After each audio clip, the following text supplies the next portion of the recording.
સુરતમાં એરપોર્ટને નડતરરૂપ બિલ્ડિંગને લઈને મનપાએ કાર્યવાહી કરી। એરપોર્ટને નડતરરૂપ બિલ્ડિંગને મનપાએ નોટિસ ફટકારી છે। 2.5 થી 5 કરોડની કિંમતના 151 ફ્લેટ ખાલી કરવા નોટિસ ફટકારવામાં આવી છે। પાલના કાસા રિવેરા, વેસુના KPM, સેલેસ્ટિયલના ફ્લેટ માલિકોને નોટિસ ફટકારાઈ છે। બીયુ પરમિશન વગર જ બિલ્ડર્સ ફ્લેટનું વેચાણ કરતા કાર્યવાહી કરાઈ છે। 151 ફ્લેટ માલિકોને રાતોરાત ફ્લેટ ખાલી કરવા માટે નોટિસ અપાતા બિલ્ડર્સમાં ફફડાટ ફેલાયો। જો ફ્લેટ ધારકો ફ્લેટ ખાલી નહીં કરે તો પાણી અને ડ્રેનેજના કનેક્શન કપાશે।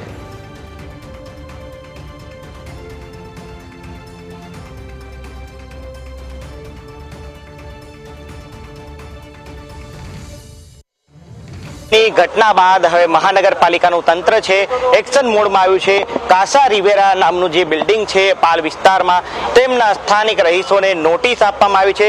36 લોકો અહીં રહે છે અને તેમને અહીં શહેરી વિકાસ અધિકારી દ્વારા નોટિસ આપવામાં આવી છે। આમાં જણાવવામાં આવ્યું છે કે આ જે વસવાટ છે અનધિકૃત છે, બીયુ પરમિશન વગરનો છે, તેને ખાલી કરવામાં આવે। સીધા દ્રશ્ય જોઈ શકો છો। નોટિસ આપતા સ્થાનિક લોકોમાં પણ ભયનો માહોલ છે જોવા મળી રહ્યો છે। સ્થાનિક લોકો છે તે પણ અહીં ડરેલા જોવા મળી રહ્યા છે। એટલે આ સીધા દ્રશ્ય છે કાસા રિવેરાના કે અહીંયા 36 લોકોને નોટિસ આપવામાં આવી છે। સ્થાનિક વ્યક્તિ આપણી સાથે છે। વડીલ, શું નામ છે આપનું? રાહુલભાઈ ભાદરકા। રાહુલભાઈ, હાલ અહીંયા કરોડોની કિંમતના ફ્લેટ છે, હવે તમને ખાલી કરવાનું કીધું છે, કઈ રીતની પરિસ્થિતિ જોઈ રહ્યા છો?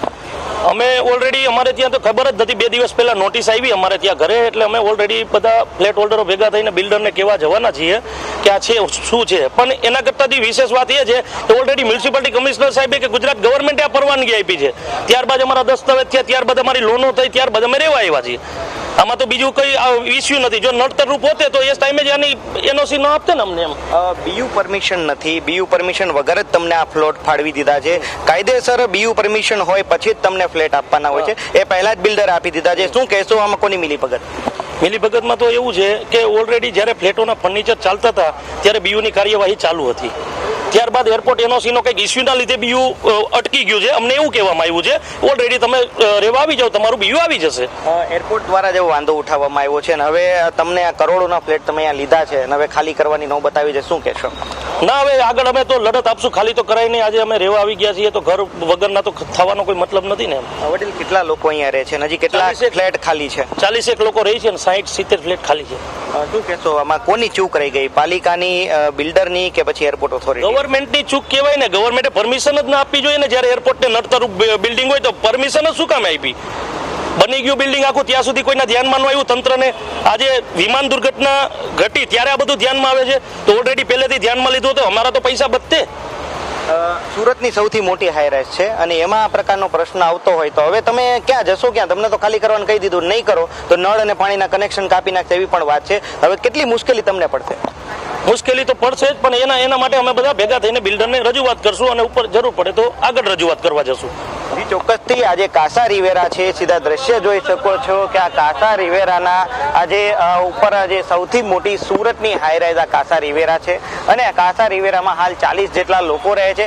તમામને જે લોકોને હાલ પાલિકા દ્વારા જે કાસા રિવેરાના રહેવાસી છે તેમને ખાલી કરવા માટે પાલિકાએ નોટિસ આપી છે। શહેરી વિકાસ વિભાગ દ્વારા નોટિસ આપવામાં આવી છે અને તાકીદા બિલ્ડિંગ ખાલી કરવા માટે જણાવવામાં આવ્યું છે। હવે જોવાનું એ રહે છે કે સ્થાનિક લોકો છે તે બિલ્ડર પાસે જઈ રહ્યા છે અને રજૂઆત કરી રહ્યા છે કે જો ઇસ્યુ હતો તો અમને શા માટે આ ફ્લેટનું વેચાણ કર્યું? કારણ કે કરોડો રૂપિયાના ફ્લેટ અહીંયા છે અને હવે લોકોને છે ઘર વિહોણા થવાનો વારો આવ્યો છે। જો લોકો આમ ફ્લેટ ખાલી નહીં કરે તો તેમના પાણી અને નળના કનેક્શન છે કાપવામાં આવશે તેવી વાત પણ છે તે તંત્ર દ્વારા કરવામાં આવી છે। હવે જોવાનું એ રહ્યું કે કાસા રિવેરા સહિત જે અલગ અલગ એપાર્ટમેન્ટો કે જે બિલ્ડિંગો છે હાઈરાઈઝ જે એરપોર્ટને નડતરરૂપ છે તે તમામ બિલ્ડિંગોને રહેવાસીઓને જેમાં બીયુ પરમિશન નથી આપવામાં આવે તેને ખાલી કરવાનો આદેશ આપવામાં આવ્યો છે। હવે જોવાનું એ રહ્યું કે જે અધિકારીઓ આની પાછળ જવાબદાર હતા તેની સામે કોઈ કાર્યવાહી થાય છે કે નહીં, કારણ કે કરોડો રૂપિયા ભરીને પણ લોકોને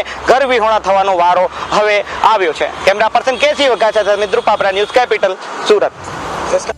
નામ આપનું? દક્ષાબેન. અંકલબેન, શું કહેશો? 2 દિવસમાં બિલ્ડિંગ ખાલી કરવાનો આદેશ આપ્યો છે, કયા નંબરમાં રહ્યો છો તમે અને કેટલી ગંભીર બાબત કહેવાય?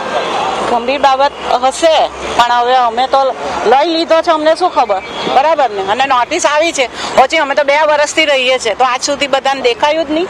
માછી પાણી ને ગટરના કનેક્શન કાપવાની વાત છે, કેટલી જે તકલીફ પડશે? પડશે તો પડશે તેવા દેવાશે. ખાલી કરશો? કેટલી મહેનત વિચારીશું. કેટલી મહેનતથી લીધું હતું આ મકાન? તો બહુ ખરેખર બહુ મહેનતથી લીધું જ છે ને, આટલા બધા પૈસા ખર્ચે તો મહેનત વગર થોડા લીધા હોય. આજે તમારા સપના બરાબર ને? છે અને હવે ડાયરેક્ટ એમ કીધું ખાલી કરી નાખો. જો સાંભળો, ખાલી કરવાનું આવે તો બધાનું થોડું આવવાનું છે, કઈ આ કઈ બધું આખું બિલ્ડિંગ થોડું પેલામાં છે, બરાબર છે?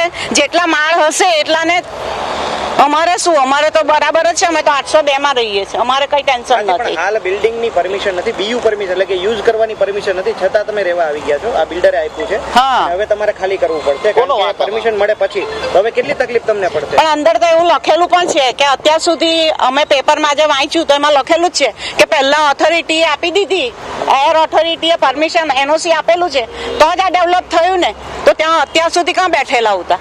ઓકે, ચાલો.